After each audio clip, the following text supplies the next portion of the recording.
JT Realmuto, Jacob Tyler Realmuto with the go-ahead homer. He had never faced Luis Garcia in his career, and he takes him deep. And the Phillies take a 1-0 series lead on the road in Houston. This game was wild. I mean, Aaron Nola went 4 1/3, and then how about the Phillies bullpen? 5 2/3 of no-run baseball. They gave up 4 hits. They struck out 6. They silenced the Astros after the 3rd inning. That's all they got. And how about this? Teams with a 5-run lead in postseason history had been 589-18. Now, 589-19. Back here with David Samson, and where do we begin? What a game. How awesome was that? I mean, we are sitting on the edge of our seats. We're going back and forth on scenarios. How about the way that ended? Your reaction? My reaction is that everything we talked about with the keys to the game, we just watched it in a 4.5-hour amazing Game 1 of a World Series. The Philadelphia Phillies, their bullpen, it performed. 5 2/3. It was not great Nola tonight. The Astros came out to a 5-0 lead. Everyone was packing it in. It's a sweep. The bullpen shuts them down. But the Houston Astros, with the 5-0 lead, Verlander, first time through the order, it's perfect, and then he loses his control. We're going to get to all this, but by the way, the Astros bullpen, lights out. The home run in extra innings was hit off a starting pitcher. Both managers managed this game like a Game 7. It had the tension of a Game 7. The Astros lose home field advantage and lose their first game of the postseason to the Philadelphia Phillies, who have to start feeling like they are a team of destiny.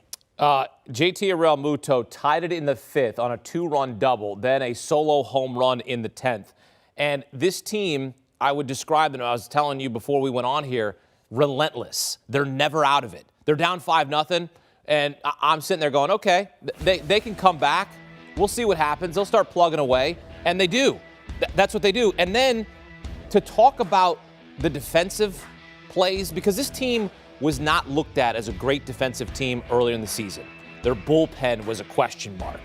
All of the things that were question marks in the regular season, they have sealed up. And you talk about a catch of his life. Nick Castellanos in the bottom of the 9th, Jeremy Pena into right, coming on, made a catch like this in the NLDS against the Braves, but this is way bigger in Game 1 of the World Series.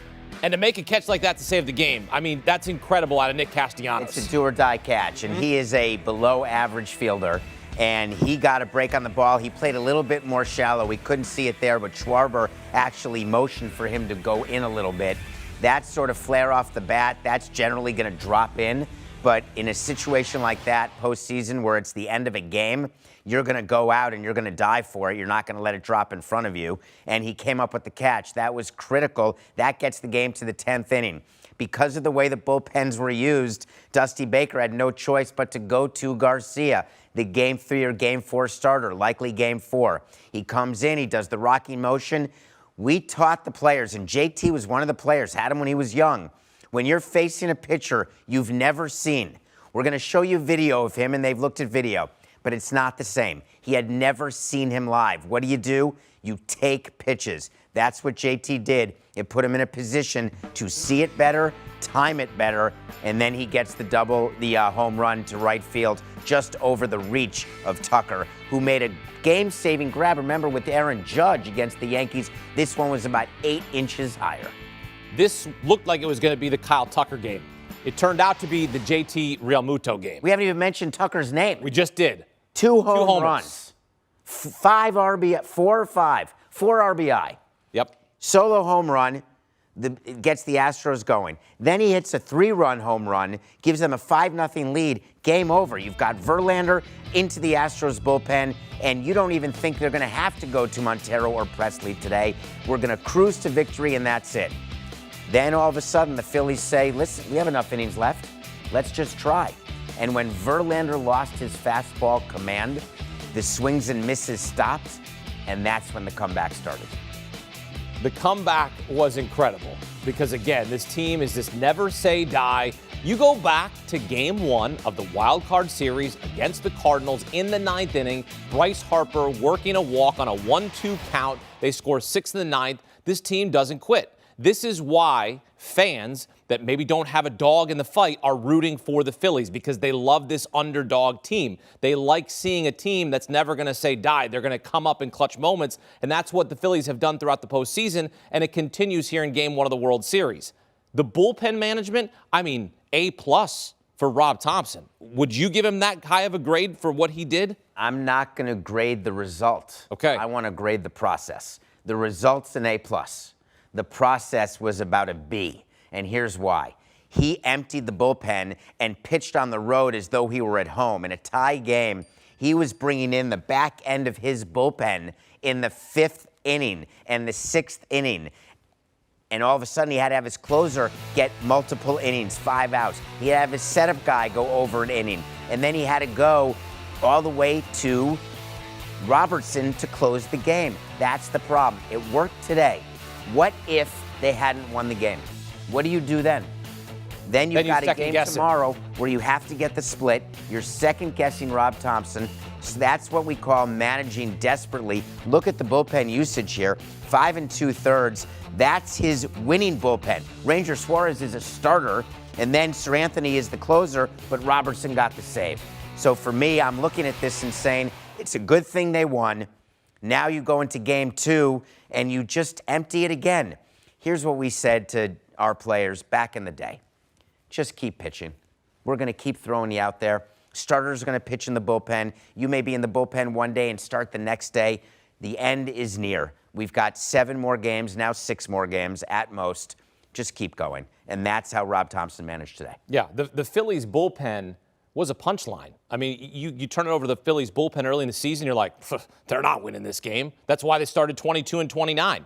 And then these guys have stepped up. And Rob Thompson, look, you're right about these guys have to step up. But the way he managed aggressively, that certainly paid off here for Philadelphia. Yes. If he doesn't have that intensity, if he doesn't have that sort of sense of urgency, I don't know if the team follows suit. So the sense of urgency came after the team already scored, right? Right. The sense of urgency came once they tied it up. So what he was doing, and this is interesting, what a popular manager does, they react to what the players are doing. They take a look and say, you're helping yourself, I'm helping you. The offense got us back in the game after we're down 5-0. I'm going to help you by bringing in the back end of the bullpen as though we're winning the game early in the game. I'm doing that because of what this team does. They don't ever give up. Dusty Baker had to respond in kind, but it's easier to do when you're at home. That is the normal course of events, to have your closer pitch the 9th inning, and then if it goes extra, it goes extra. In a regular season situation, Garcia's not pitching that 10th inning, and JT does not get that home run off Garcia. In the regular season, when you're at home in a tie game and your closer has pitched the 9th, you go to a different man in your bullpen. You would go to a Stanek. You'd go to a Will Smith. You would not go to Garcia. He was only in there because this is the World Series. Aledmys Diaz was the final batter of the game. Second pitch looked like it hit him. Dusty Baker could have challenged that. Didn't challenge it. Next pitch, sticks his elbow out there. It's a ball, and then he grounds out to end the game. That is a moment. We've seen that in the past. I remember back in the 2017 postseason, haunted Joe Girardi. Pitcher got hit, a player got hit, next guy hit a grand slam. These are moments in big games that if you don't know the situation, and maybe, look, they have more intel than you and I do sitting here watching it on the broadcast. But that was a missed opportunity. What did you think? Yeah, I'm not sure they have more intel, because the intel they have is just maybe more monitors. Right. But there's someone in the video room, and Dusty Baker, it's not up to the manager. You've got a bench coach who has to be there telling the manager, wait, put your arm out, put your hands up, at least wait, and let's look at this. Why would it be important for Diaz to try to get on first base there? 2 outs, men on second and third. You want to get the runner to first, because then the pressure goes to the pitcher, because a walk would tie the game. You're down a run in the bottom of the 10th. So what does Diaz do? It's possible the ball grazed him. On one of the looks, it looked like it did. At least challenge it. They didn't challenge. Then the next pitch, Diaz leans into the Robertson pitch. Leaned in. That's against the rules. When you lean and purposely get hit by a pitch, that does not count. You don't get to go to first base. He then grounds out. Why do I want him on first base? Because I want pressure on the pitchers always. That is the goal. Make them throw strikes.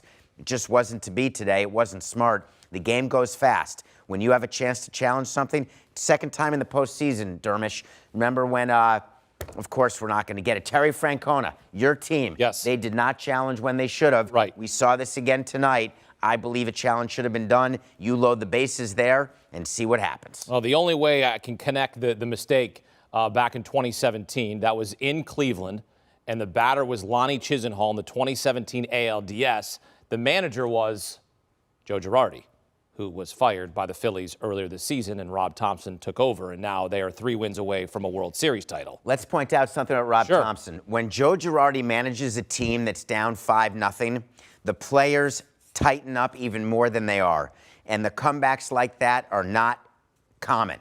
When Rob Thompson, the manager, who has a much looser clubhouse, where the players are believing each other, there's a lot of hugging, there's a lot of loving, there's a lot of high-fiving, you get that feeling that good things can happen. And it happened for the Phillies tonight. Everything may have started with the firing of Joe Girardi. 75-48, including the playoffs. That's what they are under Rob Thompson. It's a lot of wins. 3 more, though. 3 more, and they get one of those on your right hand right there. The Astros cannot win in 6 without losing 2 games. It's true. That is accurate. But they lost their first game of the postseason here on this night, so they are not going to run the table. What did this win mean for the Philadelphia Phillies in terms of now taking over home field advantage? So I think it means less about taking over home field advantage than it does about the way they went all in and managed so desperately. When you're down 5-0, you come all the way back. You don't want to, it's like in the NBA when you're down 20 points, you come back to tie it and lose by 9 because you spent all your energy coming back. What's the use of it? Well, in baseball, when you're down 5 runs and you can come back, you got to finish the job. That can be a backbreaker to tie it at 5 and then lose on a walk-off by the Astros. So the Phillies did what they had to do is they finished that comeback. The Astros did exactly what you do to lose a home game. You score early and you don't add on. How many times do I have to talk about adding on? How many times do we yell and scream? When you score early runs at home, if you do not add on, the likelihood of losing increases dramatically. The Astros did not score at all after the 3-run home run by Kyle Tucker. Not a run. You know what you did hit, though, right? Jose Altuve over a half base. He got a base hit. A little duck snort in the bottom of the 9th inning. But he's 4 for 37 in the playoffs. So Altuve, Alvarez, they're just not looking good right now. But the lineup is deep, right? They got the 5 runs. It's a different person. Kyle Tucker, he's not at the top of the lineup. He's hitting in your, what is he, in the 5 hole? Yep. He's hitting in the 5 hole. You want production out of it, but generally you're hoping for the top 4. The start tonight, Harper, no. JT Realmuto got it done for that team. The tying double and then the go-ahead home run. This is what happens in the World Series and why it's so great. You never know who the hero's going to be. And the hero on this night, JT Realmuto. Jacob Tyler Realmuto. Stand up for the Philadelphia Phillies. JT.